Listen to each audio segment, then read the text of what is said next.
بسم الله الرحمن الرحيم تبارك الذي نزل الفرقان على عبده ليكون للعالمين نذيرا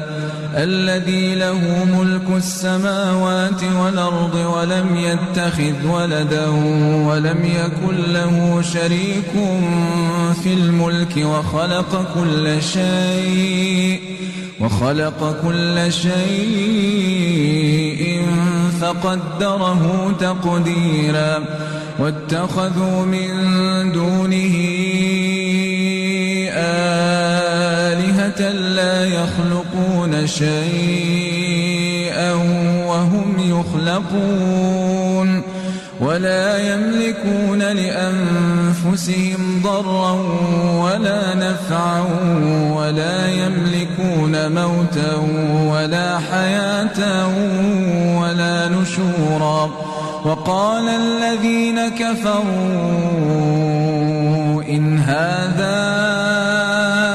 إلا إفك افتراه وأعانه عليه قومنا آخرون فقد جاءوا